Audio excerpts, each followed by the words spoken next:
Ya, saya percaya saudara, orang yang sungguh-sungguh mengikut Tuhan itu, orang yang sungguh-sungguh melakukan apa yang dia dengar dari firman Tuhan, Tuhan akan memberikan improve dalam hidupnya.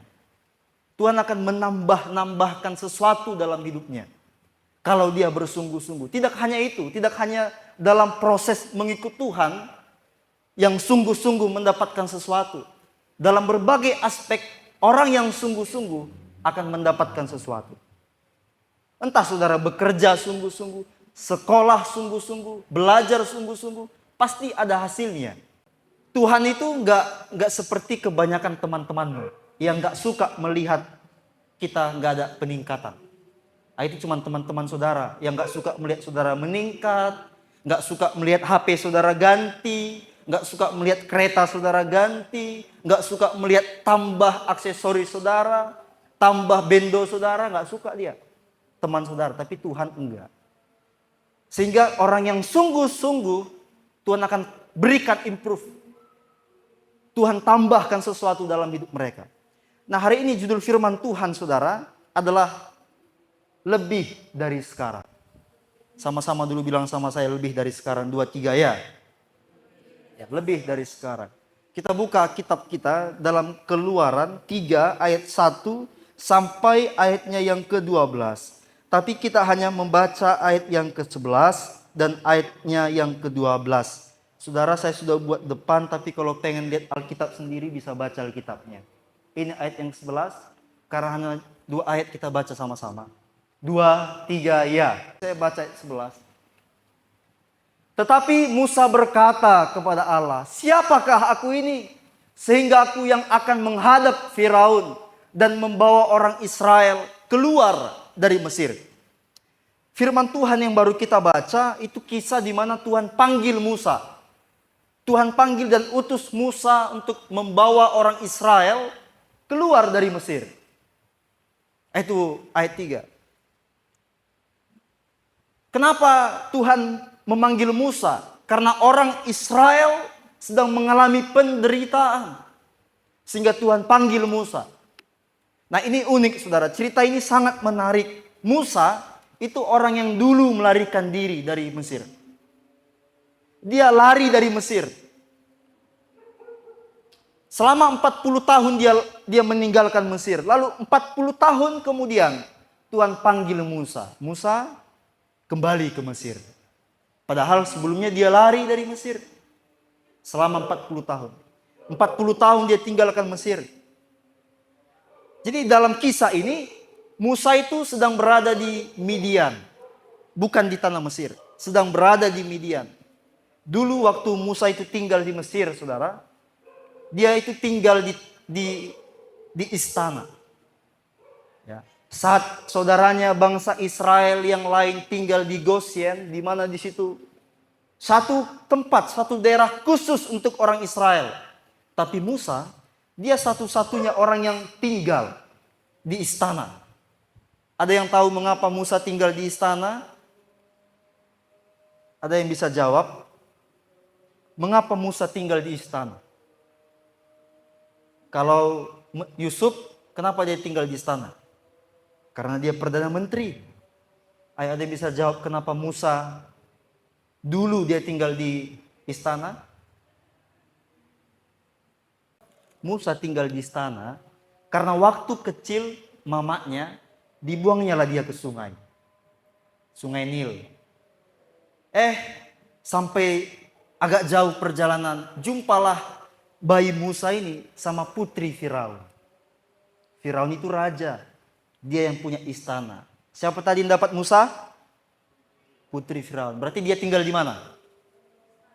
Kenapa dia tinggal di istana? Karena dia dapat putri Firaun di sungai. Dapat dia di sungai. Hebat ya. Dibuang mamanya ke sungai, tiba-tiba ke istana. Kita kalau dibuang nggak mungkin ke istana ya. Itulah kisahnya mengapa akhirnya Musa di istana ya saudara. Jadi Musa enak hidupnya di Mesir. Mungkin saudara berpikir, kalau gitu kenapa Musa di tanah Midian? Kenapa dia di tanah Midian? Tentu Musa punya alasan mengapa dia meninggalkan seluruh fasilitas yang dia dapat di Mesir. Sehingga dia pergi ke Midian. Midian itu di padang gurun, saudara. Gak ada apapun di padang gurun. Ya, gak ada apapun di padang gurun. Nah, di Midian, Musa adalah seorang gembala. Nah, itu yang dikatakan dalam ayat 1 di pasal 3. Musa menggembalakan kambing domba. Tapi bukan kambing dombanya, kambing domba mertuanya, namanya Yitro. Selama 40 tahun dia menggembalakan kambing mertuanya, bukan miliknya. Kerja untuk orang. Mana lebih enak, tinggal di istana atau kerja untuk orang? Tinggal, tapi dia kerja untuk orang. Ini situasi yang biasa aja kalau kita lihat. Seorang gembala lebih hebat tinggal di istana. Tapi ketika Tuhan panggil Musa, Musa seorang gembala. Gembala dari orang lain. Bekerja untuk orang lain. Mungkin bagi Musa, kehidupannya sebagai seorang gembala itu cukup. Enak kok jadi gembala daripada di Mesir. Enak kok, cukup kok aku jadi gembala. Bahkan lebih dari cukup kok hidupku aku jadi gembala. Nah saudara, walaupun bagi Musa cukup, bagi Tuhan gak cukup. Musa, kau bisa lebih dari gembala. Itu yang mau pesan yang sama mau Tuhan kasih sama kita.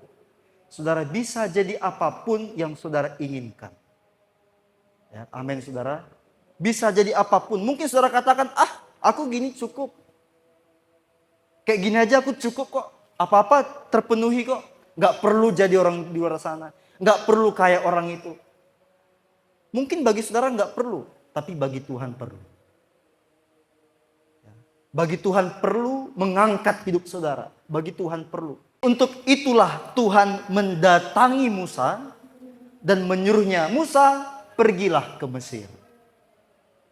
Itulah tujuan Tuhan.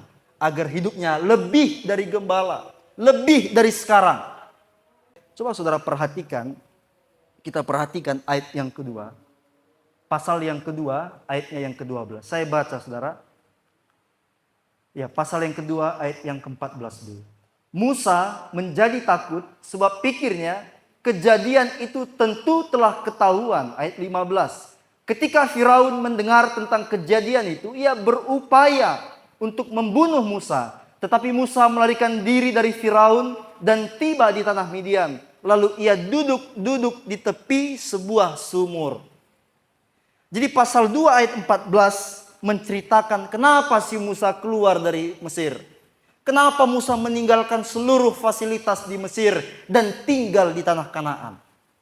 Karena apa? Karena Musa mengalami yang namanya penolakan. Sebelum ayat 14 bagian B, nanti di atasnya bagian A-nya, itu Musa sedang menolong orang Israel. Datanglah Musa ini. Dilihatnya ada 2 orang Israel berantem. Kok berantem kalian? Kalian kan saudara, kata Musa. Jangan berantem. Terus salah satu orang bilang, emang kau siapa? Emang kau pemimpin bagi hidupku? Emang kau pemimpin kami? Kau siapa rupanya? Katanya ke Musa. Jadi Musa takut saudara, inilah dia, takut. Karena itu, karena orang menolak dia. Karena orang gak mau terima siapa Musa. Emang kau siapa? Saudara sakit hati gak kalau dibilang kayak gitu? Gimana? Kalau misalnya ada yang minta sesuatu sama saudara. Emang kau siapa? Mungkin Kak Kesia ya. Minta dulu 2.000. Emang kakak siapa? Minggu depan Kak Kesia gak datang lagi. Lalu yang kedua, Firaun mau membunuh dia. Mencari Musa. Untuk membunuh. Makanya dia lari ke tanah Midian saudara. Setelah 40 tahun. 40 tahun lama ya. 40 tahun. Akhirnya di 40 tahun di tanah Midian. Waktu lagi menggembalakan kambing domba. Lagi membawanya ke ke gunung Hebron. Tiba-tiba datang suara Tuhan ke Musa. Musa, aku mengutus kamu ke Mesir. Dia udah melupakan Mesir selama 40 tahun. Dia udah hidup aman. Dia jauh dari orang-orang yang menolak dia. Dia jauh dari orang-orang yang suka mengatakan, emang kau siapa? Nggak ada kayak gitu di orang Midian. Ya di GPD kasih Bapak juga nggak ada kayak gitu ya. Kalau dibantu terima kasih. Jangan ngomong, emang kau siapa? Nggak perlu aku. Itu Musa, dia terlepas dari orang-orang seperti itu. Lalu dia juga aman hidupnya. Nggak ada lagi orang yang mau cari Musa untuk membunuhnya. Hidupnya aman. Dia jadi seorang gembala. Nah, kita sudah tahu saudara, kenapa alasan Musa lari dari Mesir. Kenapa alasan Musa lari dari Mesir. Dan Tuhan juga tahu alasan Musa lari dari Mesir. Karena apa? Dia ditolak, dia nggak diterima orang. Hidupnya nggak diterima orang. Dia dicari untuk dibunuh. Hidupnya tidak ada rasa aman dalam hidupnya. Sehingga dia keluar dari Mesir. Tuhan tahu itu. Tuhan tahu yang dialami Musa di tanah Mesir. Tuhan tahu yang dialami Musa di sana. Tuhan tahu kalau Musa ditolak orang. Tuhan tahu kalau Musa nggak diterima orang. Tuhan tahu kalau Musa sedang ingin dibunuh orang di Mesir. Tapi kenapa Tuhan datang ke Musa? Musa, aku suruh kamu ke Mesir. Coba dengar kata-kata Tuhan ini. Dia jauh-jauh lari dari Mesir. Menghindari orang-orang toksik mungkin ya. Menghindari orang-orang seperti Firaun yang mau membunuh dia. Dia berusaha menjauhi orang itu. Gak berteman sama orang-orang kayak gitu. Tiba-tiba Tuhan datang. Musa, kamu ke Mesir ya. Musa tentu terkejut dan lihat apa respon Musa dalam ayat 11. Saudara.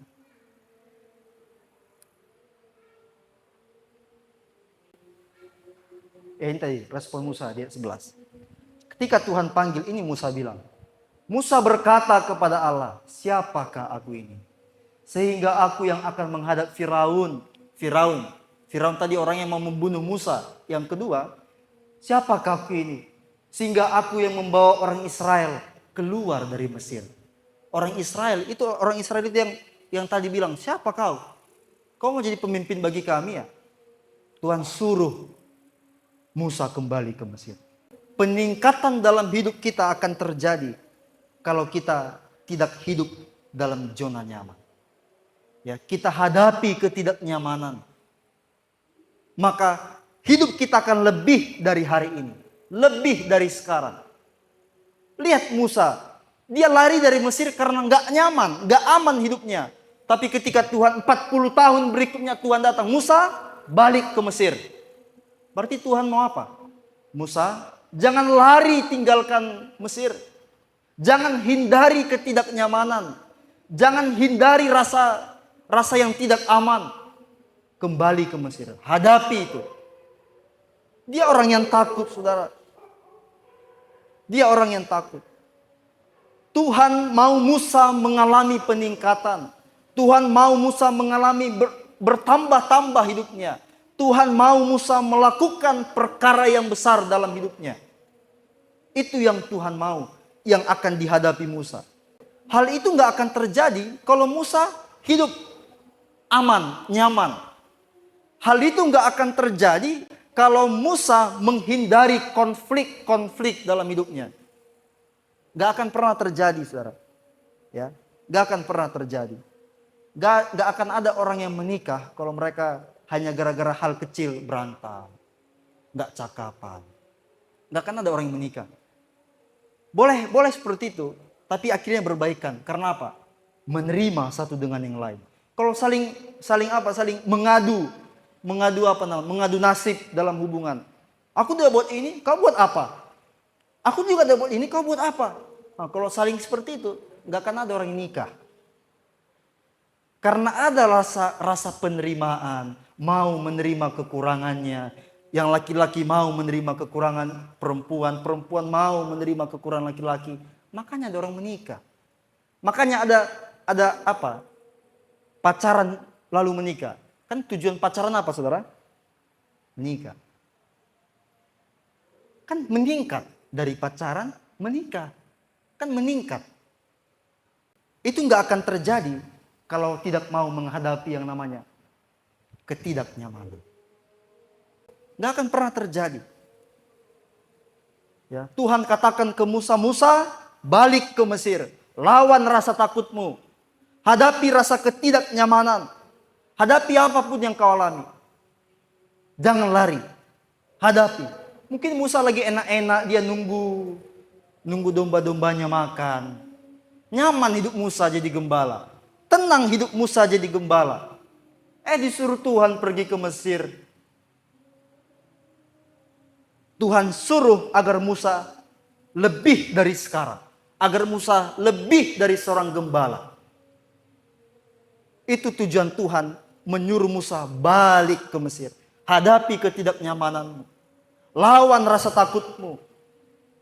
Ya, gak ada jaminan kalau kita keluar dari zona tidak nyaman, kita jadi orang berhasil. Gak ada jaminan. Aku gak aman di sini. Terus kita keluar, cari di mana ada keamanan. Gak ada. Jadi gak ada orang yang akan mendapat suatu kepastian. Kau keluar, kalau gak aman hidupmu, keluar aja dari situ. Ngapain kau di situ? Keluar aja, cari yang lain. Menghindar untuk hal-hal seperti itu tidak akan membuat hidup kita tenang, saudara ya. Tidak akan membuat hidup kita tenang. Justru semakin besar badai dalam hidup kita, semakin besar. Semakin pastilah apa yang akan kita dapatkan setelah badai. Kalau badainya kecil, yang kita dapat kecil. Saudara. Kalau badainya besar, yang kita dapat pasti besar. Pasti lebih besar. Makanya orang banyak, kalau saudara cari tahu, kepiting Alaska. Harga kepiting Alaska itu mahal. Yang kerja pun mahal. Gajinya lebih besar daripada pegawai BUMN. Kenapa kepiting Alaska mahal? Nyarinya ke tengah-tengah. Di mana ada badai yang besar, di situ baru ada kepiting Alaska. Bukan hanya badai, dingin. Badainya dapat, dinginnya dapat. Tapi di situ ada kepastian. Gajimu segini, tap. Gajimu segini, tap. Jelas, memang hidup terancam. Ya, selangkah lagi dengan maut. Tapi kepastian ada ketika kita dalam ketidaknyamanan. Itu yang mau Tuhan kasih tahu sama Musa. Musa, memang gembala enak Musa. Ya, gembala enak, tapi kau bisa lebih dari gembala loh. Oh iya Tuhan, mungkin Musa jawab. Dengan apa Tuhan? Lawan ketidaknyamanan. Jangan lari. Nggak terbiasa jauh dari orang tua, lawan rasa itu. Jauh dari orang tua. Nah yang kedua saudara, ya, kita akan lebih dari sekarang. Ya. Mari kita lihat ayat yang ke-7 sampai ayatnya yang ke-9.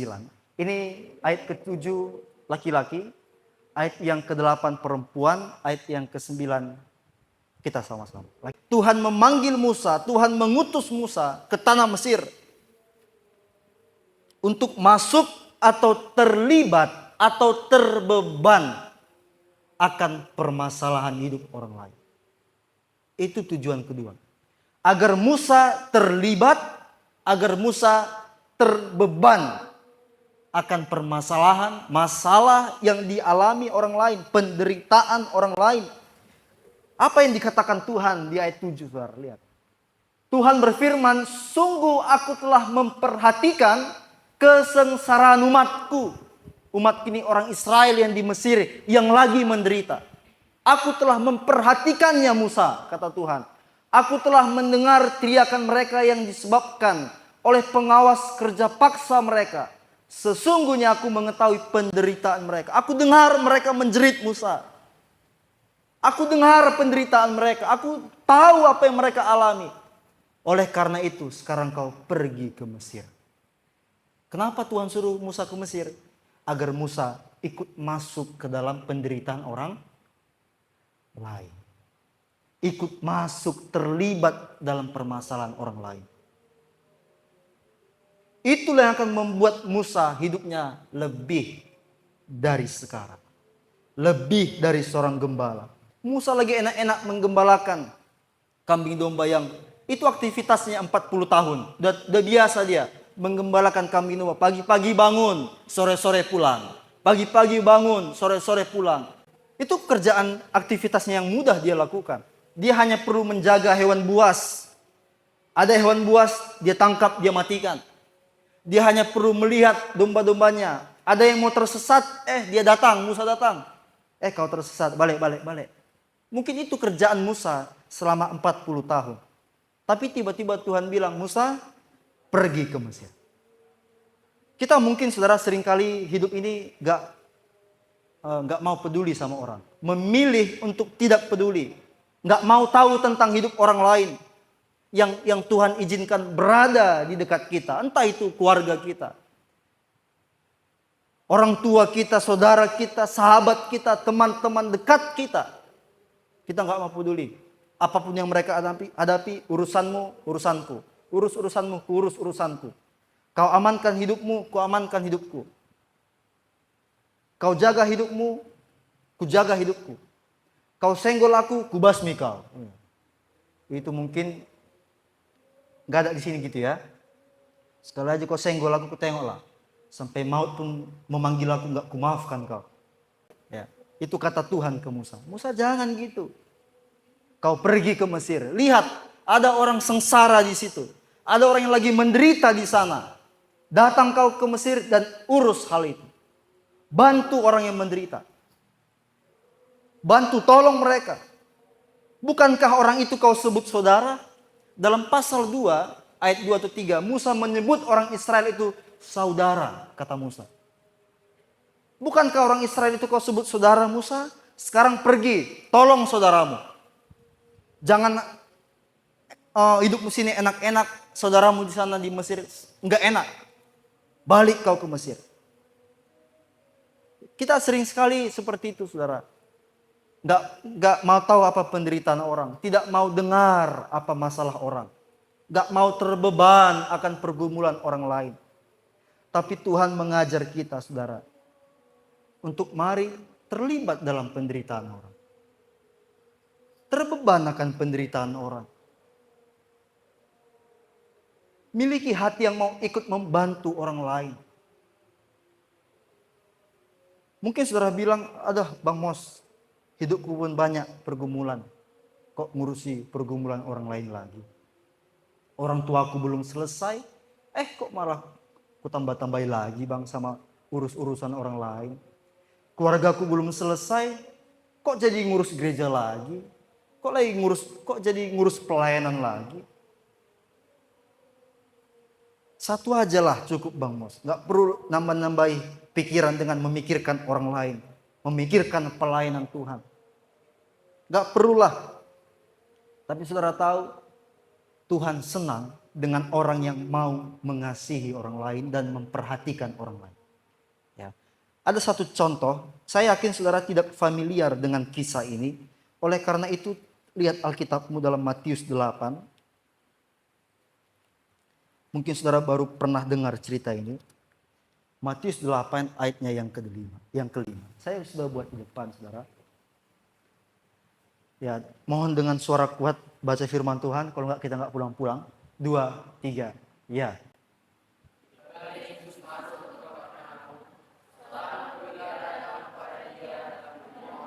Oke, stop. Ketika Yesus masuk ke Kapernaum, seorang siapa? Perwira. Seorang perwira ngapain? Datang kepada Yesus ngapain? Memohon pertolongannya. Dia jumpai Yesus, dia memohon pertolongan Yesus. Dia memohon Yesus untuk melakukan sesuatu untuk hidupnya. Tapi saudara tahu dia memohon kepada siapa? Atau untuk apa dia memohon? Lihat ayatnya yang ke-6. Kita baca sama-sama 2, 3 ya. Ia berkata, Tuhan, sekali lagi sama-sama, semua jangan ada yang berdiam diri. 2, 3 ya. Ia berkata, Tuhan, hambaku terbaring di rumah karena sakit lumpuh dan ia sangat menderita. Dia memohon untuk siapa? Hambanya. Saudara jangan pikirkan pembantu zaman sekarang. Pembantu zaman sekarang enak. Lebih gemuk daripada tuannya. Dulu enggak. Pembantu zaman dulu benar-benar kayak keset kaki. Kayak keset kaki. Jadi kalau saudara tonton film-film lama, betul-betul seperti itulah. Salah satu incaran kalau di tahun 1900-an itu orang hitam, orang negro. Itu semua betul-betul keset kaki. Betul-betul keset kaki. Misalnya dia tuannya punya 1 hektar sawit. Hambanya ini kalau nggak bisa mengumpulkan semua buah-buah sawit dalam 1 hari di 1 hektar itu, dia kena hukuman 40 cambukan, 50 cambukan. Kalau saudara mungkin dipukul pakai rotan 3 kali itu sakitnya bukan main. Apalagi 40. Jadi bisa dibilang budak atau hamba hampir sama dengan hewan. Ya, hampir sama dengan hewan saudara. Nggak taat ditunjang. Ya, melawan sedikit ditunjang, dipukul. Jadi kalau jangan bayangkan pembantu zaman sekarang. Tapi lihat perwira ini. Dia datangi Yesus demi siapa? Hambanya. Dia minta tolong ke Yesus demi hambanya. Dia nggak datang ke Yesus untuk orang tuanya. Dia nggak datang ke Yesus untuk sahabatnya. Dia nggak datang ke Yesus untuk saudaranya. Dia datang jumpai Yesus, berseru sama Yesus untuk hambanya. Orang yang bukan saudara samanya. Bukan siapa-siapanya. Dia datang ke Tuhan, tolong Tuhan, tolong. Hambaku lagi sakit. Tolong dia Tuhan. Kalau saudara baca ayat yang ke-9, Tuhan katakan, gak pernah kulihat orang Israel seperti perwira ini. Orang Israel tiap hari dengar firman Tuhan. Tiap hari datang ke gereja. Tapi gak pernah melakukan sesuatu untuk temannya. Untuk sahabatnya. Mungkin untuk orang tuanya. Saudara ketahuilah, orang-orang di sekitarmu penuh dengan pergumulan. Mungkin bukan orang yang hadir hari ini. Orang tuamu. Terlebih-lebih lagi orang tuamu. Mereka punya segudang pergumulan. Saudara boleh mengabaikan temanmu. Saudara boleh mengabaikan sahabatmu. Saudara boleh mengabaikan orang-orang. Boleh. Tapi terlalu saudara, saya katakan terlalu tidak punya hati dan pikiran kalau saudara mengabaikan pergumulan orang tua. Saudara mungkin malu kalau tanya pergumulan teman. Malu nanti dia jadi segan. Tapi pernah kalau saudara tanya, Mak, apa yang mau kudoakan, Mak? Gimana? Pernah tanya? Pak, apa yang mau kudoakan, Pak? Pernah tanya orang tuamu, saudara? Itu yang dilakukan oleh Priu. Dia datang berseru sama Yesus bukan untuk orang tuanya. Saya yakin kalau untuk hambanya dia berani datang ke Yesus jauh-jauh. Apalagi untuk orang tuanya. Apalagi untuk orang tuanya. Dia akan melakukan apapun untuk orang tuanya. Hambanya aja semangatnya bukan main datangi Yesus. Semangatnya bukan main. Tuhan senang kalau kita mau terbeban untuk hidup orang lain. Saudara, Amsal 19 ayat 17 ngomong seperti ini. Orang yang melakukan sesuatu kepada orang yang memerlukan, dia sedang membuat Tuhan berhutang. Saudara tahu apa artinya? Ketika saudara melakukan sesuatu, ketika saudara terbeban untuk orang lain, Tuhan yang berhutang sama saudara. Lakukan sesuatu untuk orang lain. Mungkin gak bisa orang lain. Oke, lakukan untuk sahabatmu. Oke, mungkin gak bisa untuk sahabatmu. Lakukan sesuatu untuk saudara kandungmu. Oh, mungkin gak bisa untuk saudara kandungmu. Tapi lakukan sesuatu untuk orang tua. Lakukan sesuatu untuk mereka. Ya. Tadi saya tutup firman Tuhan ini, saudara. Kembali mengingatkan saudara. Tuhan panggil Musa untuk tidak hanya memimpin, tapi untuk membawa bangsa Israel ke negeri yang jauh. Namanya Kanaan. Musa, bawa mereka ke tanah Kanaan. Jangan hanya keluarkan. Enggak, tugasmu bukan hanya mengeluarkan mereka dari Mesir. Tugasmu bawa mereka ke Kanaan. Pastikan mereka hidup dengan tenang. Pastikan mereka mendapat kebaikan. Pastikan mereka mendapat dampak dari hidupmu. Bawa mereka sampai ke tanah Kanaan. Pastikan mereka tertolong. Sebelum tertolong, kamu jangan berhenti Musa. Jangan mundur. Jangan pergi. Pastikan orang lain tertolong dalam hidupmu. Pastikan mereka tertolong. Pastikan orang tuamu merasakan sesuatu dari hidupmu. Pastikan saudara kandungmu merasakan sesuatu dari hidupmu. Pastikan sahabat-sahabatmu, teman-temanmu merasakan sesuatu dari hidupmu. Pastikan itu. Jangan berhenti kalau sebelum mereka merasakan pertolongan dari saudara.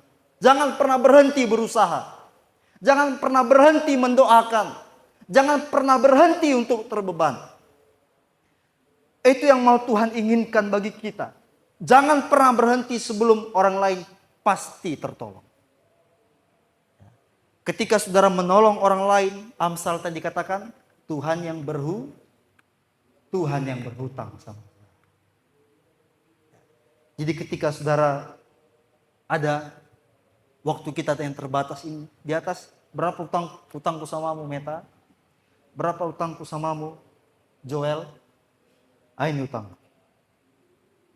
Makanya dalam Korintus itu orang yang dipanggil Tuhan, mahkotanya beda-beda. Saya sudah singgung minggu lalu. Mahkotanya beda-beda. Kita semua bisa sama-sama di surga, tapi tempat kita berbeda. Ya, Meta dia di lantai 1 hari ini. Duduknya lebih tinggi tempat si Helen daripada Meta. Helen di lantai 3. Kita sama-sama di surga, tapi tempat kita beda-beda. Ya. Nah itulah saudara yang Tuhan inginkan. Lebih dari sekarang. Ya, jangan harapkan apapun dalam hidupmu. Gak akan mengalami peningkatan hidup kita. Kalau yang pertama, kita gak mau menghadapi ketidaknyamanan. Dan yang kedua, kita gak akan mengalami peningkatan apapun. Kalau kita tidak mau terbeban mendoakan orang lain.